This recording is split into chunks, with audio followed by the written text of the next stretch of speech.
The February 2021 update is almost upon us, and I, not Cerberus, have your first look at the patch notes. Legends, welcome back! With so much stuff to fly through, we'll dive right on in after a message from our sponsor. Wait, I have a sponsor. Get out of here.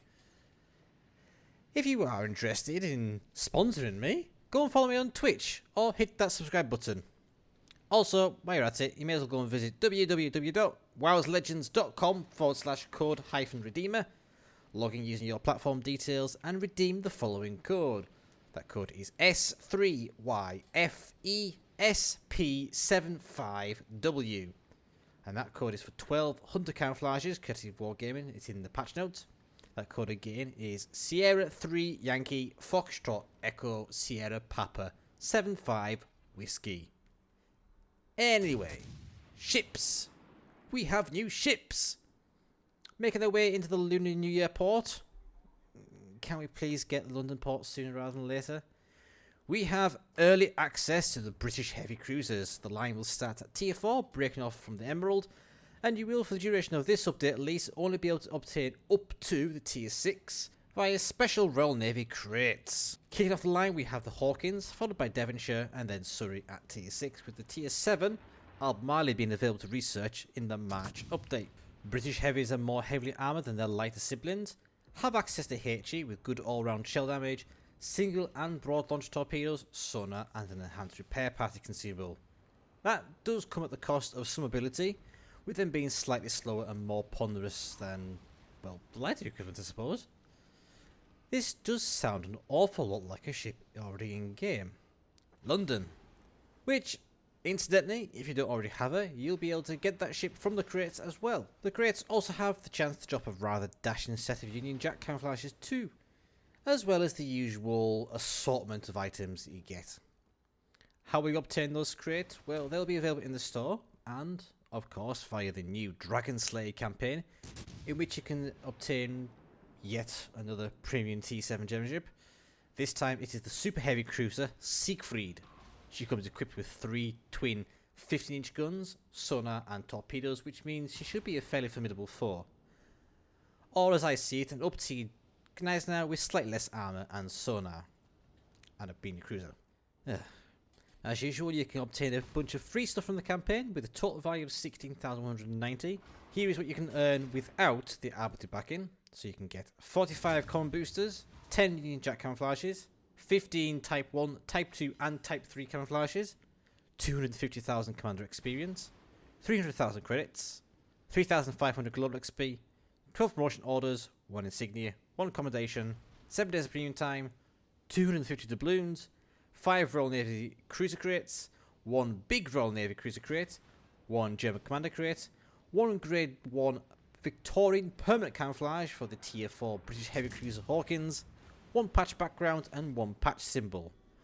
Or if you have 12,500 doubloons burning a hole in your pocket, all of the above plus 40 rare boosters, 25 epic boosters, 20 Union Jack camouflages, 25 Type 1, Type 2 and Type 3 camouflages, 125,000 commander XP, 1.2 million credits, 16,000 global XP, 19 promotion orders, 3 insignias, 3 accommodations, 500 doubloons, 10 Royal Navy cruiser crates, 4 big Royal Navy cruiser crates, 1 grade 1 Victorian permanent camouflage for the tier 5 British heavy cruiser Devonshire, and tier 7 German cruiser Seigfried, for a grand total of 69,355 doubloons worth of stuffs. But wait, there's more! Yet another US T7 battleship has arrived, and this one is one that people have been waiting for a long time. BB-63, the Mighty Moore USS Missouri, is finally here. She'll be available to buy for 30,000 steel. Yes, we have a new currency. However, you won't be able to get her for a wee while, as steel is a rare resource that has to be accumulated over time. It can be obtained in sizable quantities by progressing up the ranks of rank battles or the new arena mode. More on that in a little bit. But similar to how the icebreaker coins were in the December update, you can also earn it after you have completed an updates campaign once you've completed all the milestones. The sooner you complete the campaign, the more steel you earn, and for this update specifically, reaching well, who am I kidding? Whaling out on the campaign on day 1, you'll be able to earn up to 1250 steel by completing daily and weekly missions to the end of the update. Finishing it on the first day of the final week, you'll be able to gather up to 250 steel. Steel will become a permanent feature moving forward, and there'll be more ships and items available in the future, because apparently they've forgotten that global XP ships and Bureau exist already, but at least I'll have some guaranteed rewards for ranking up rather than, yet more bloody camouflages on premium time via surprise mechanics. As mentioned earlier, with the Lunar New Year upon us, there'll be a special section of the store where you can obtain Lunar New Year crates from the 12th of February. These crates have the chance to drop the usual sort of goodies and camouflages. In addition, there'll be several bundles available where you can obtain a special ox patch and a flag, as well as 2 more new ships, the Southern Dragon and the Eastern Dragon. Or to everyone else who doesn't really care about Chinese New Year, a neon red yellow and a neon blue white clad fully upgraded Miyoko with premium benefits.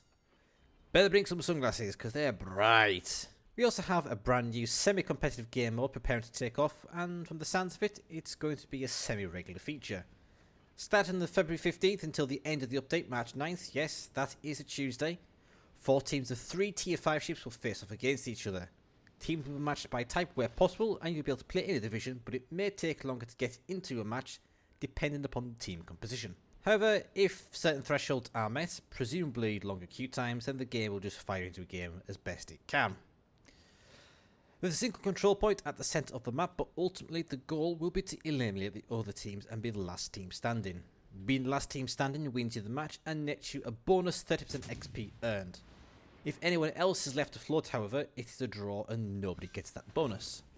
At the end of the match, your XP is added to your own personal win total, and that determines where you are on the visible global leaderboard.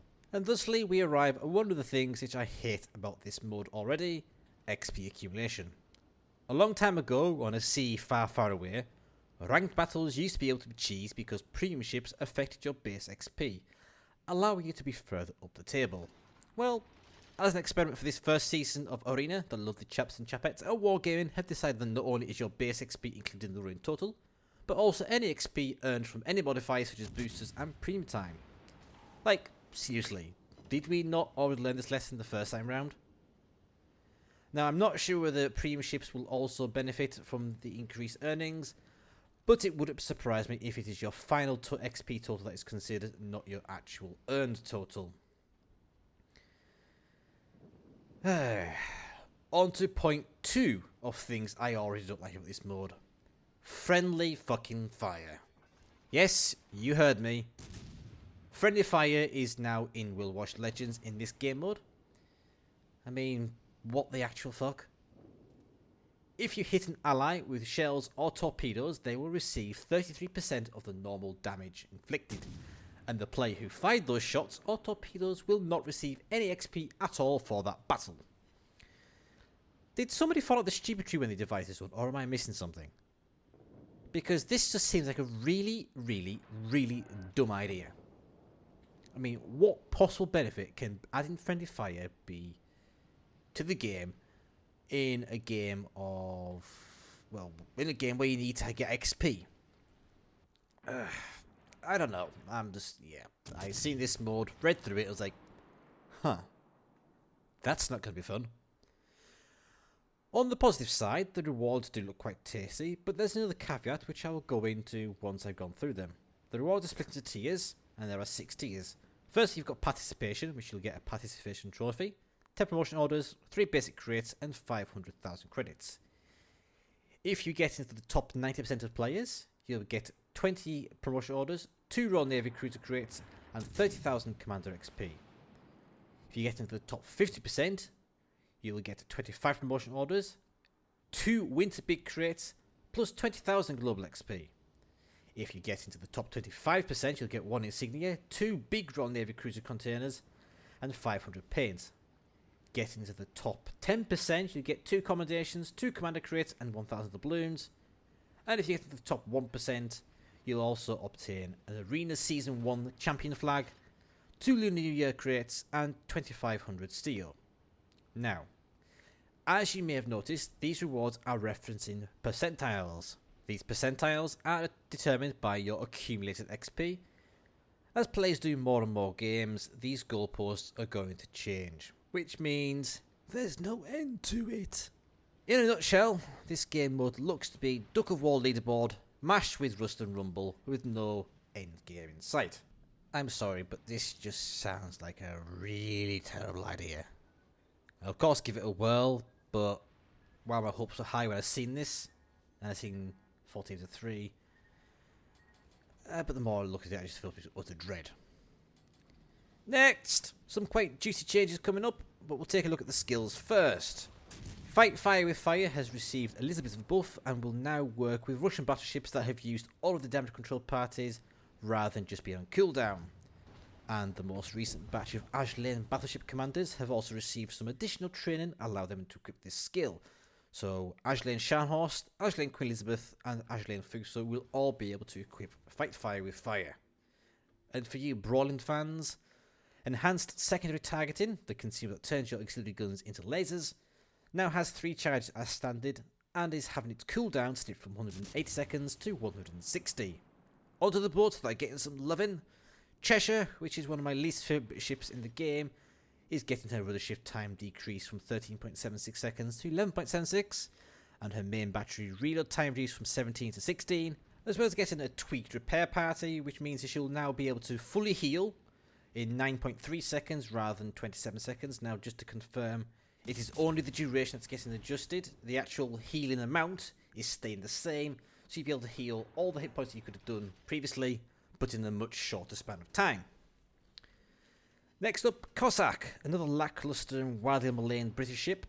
Nice and straightforward here, with direct buffs to her DPS across her guns, with their reload being reduced from 5 seconds to 4.5, and her torpedo reload being reduced from 96 seconds to 72.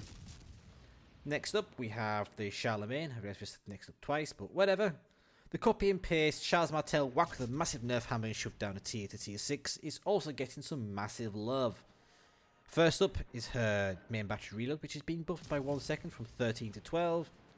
And perhaps one of the most substantial changes here is that her armour, so her bow armour, her stern armour and her casemate is being buffed from 16mm to 25. This will make her unique at tier 6 for a cruiser, in that she'll be the only one with 25mm armour all round. Or put simply, she will effectively be a Charles Martel at tier 6, slightly less rudder speed and slightly slower firing guns, and be the only tier 6 cruiser to reliably bounce 14-inch shells when battle tanking. Moving on, Vanguard is getting yet another buff because Wargaming doesn't know how to balance this ship. I mean, the community gives us plenty of suggestions, and we've said time and time again, just give it 9.7 second rudder shift that the one that has on PC. Or maybe even give it a concealment mod. Concealment and good rudder shift.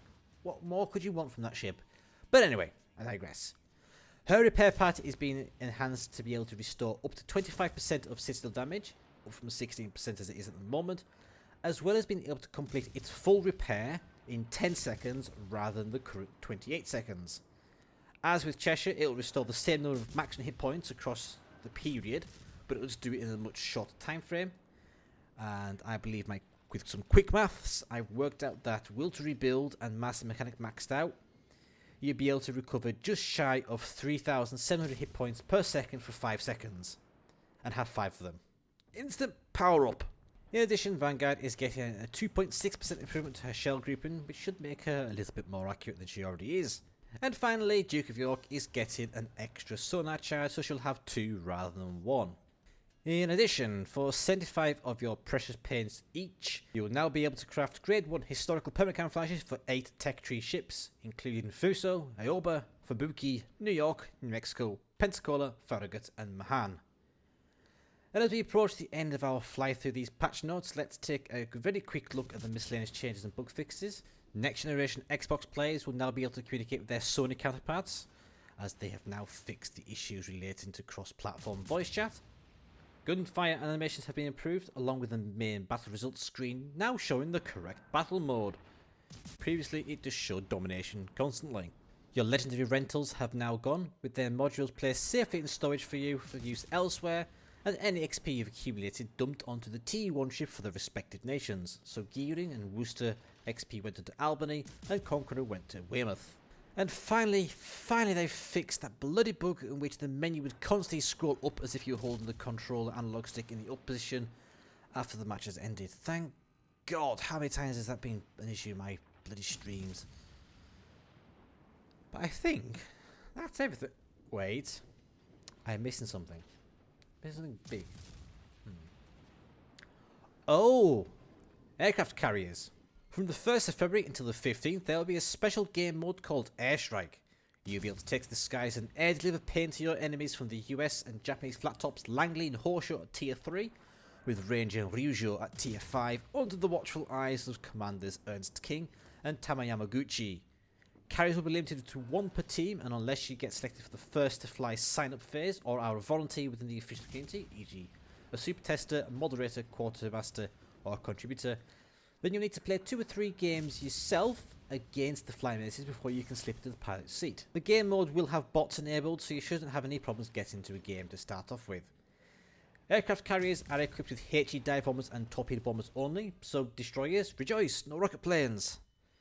Keep in mind that when you are in this command seat of the aircraft carrier, you'll only be able to control either the plane or the ship, not both at the same time. Once you launch your squadron, you'll lose control of the ship until you switch back, at which point your squadron will return to the ship automatically and will need to be recovered before you can fly again. Ship anti-aircraft firepower will receive no changes for the current test event, as it has anticipated that, and I quote, the limited power of carriers in their current form, as well as their limitations of 1 per team, we're expecting that the current AA suite will be sufficient, even without consumables and or rebalancing. End quote. This also means that destroyers can rejoice even more, because while CV captains will be able to see the direction your anti-aircraft firepower is coming from, it will not impact on your detection. So yay for you lucky bastards. The catapult fighter is switching focus to a more defensive measure. So rather than being more of a passive spotting satellite thing, it is receiving some changes. For cruisers, the active duration is reducing from 360 seconds to 60 seconds, with a cooldown for when it is available once more reducing from 180 to 80 seconds.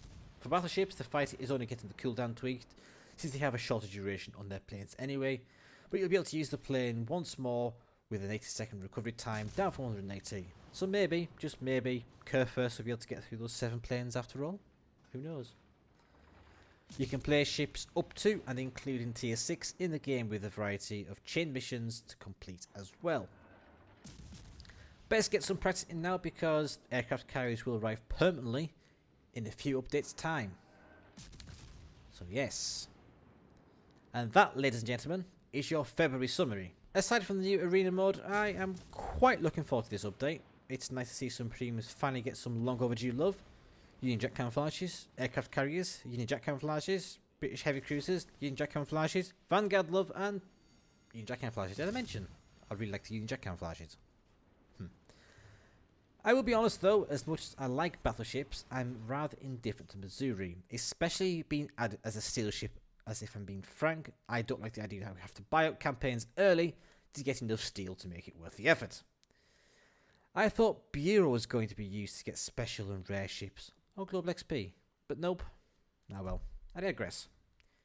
Anyway, thank you for watching. Be sure to check me out on Twitch on Update Day, as I will be streaming. Link in the description below. I shall catch you later. Take care, and I'll see you next time. Bye!